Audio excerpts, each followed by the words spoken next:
అద్భుతంగా గోవిందనామ చెప్పారు. ఈ గోవిందనామ వైభవం గురించి ఇంకో కొంచెం చెప్పాలి, ఎందుకంటే ఎంత చెప్పినా సరిపోదు. ఈ గోవింద అనే పదానికి రెండు అర్థాలు ఉన్నాయి. ఒకటి గవాం విందతి ఇది గోవింద, గోవుల్ని రక్షించేవాడు గోవిందుడు. రెండవ అర్థం నిరుక్తంలో గవాం స్తుతిగిరాం వింద ఇది గోవింద, అంటే ఏ భావనతో చెప్పినా భక్తి భావనతోనే చెప్తున్నాడు అని అనుకుంటాడు స్వామి. ఏ పేరుతో పిలిచినా తననే పిలుస్తున్నాడు అనుకుంటాడు స్వామి. ఇప్పుడు అందుకే పెద్దవాళ్ళు ఏం చేస్తారంటే పిల్లల పేర్లు స్వామివారి పేర్లు, అమ్మాయి పుడితే అమ్మవారి పేరు పెట్టండి.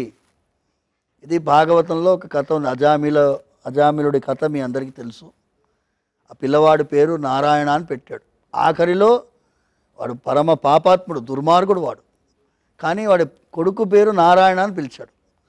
వాడు ఇది మన ఆఖరి సమయంలో ఉన్నాడు, ప్రాణం పోయే సమయంలో ఉన్నాడు.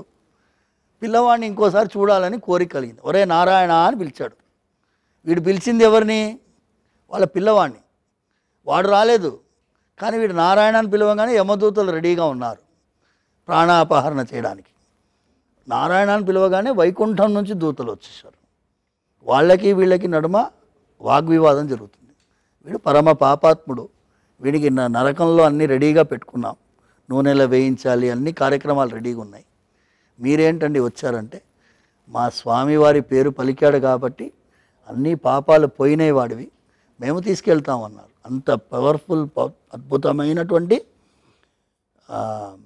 భగవన్నామ సంకీర్తనలో ఉండే వైభవాన్ని ఇవాళ సాయంకాల సమయంలో, శ్రావణ మాసం రోజు సంధ్యా సమయం, సాయంకాల సమయం, అది కూడా శ్రవణ నక్షత్రం, వెంకటేశ్వర స్వామి వారి అవతార నక్షత్రం, ఈ పౌర్ణమి రోజు అన్నీ కలిసి వచ్చినటువంటి సందర్భాన్ని భక్తి టీవీ ప్రేక్షకులు అద్భుతమైన రీతిలో గడిపినందుకు ఆ వెంకటేశ్వర స్వామి శ్రీయకాంతాయ కళ్యాణ నిధయే నిధయేర్తినాం శ్రీ వెంకట నివాసాయ శ్రీనివాసాయ మంగళం.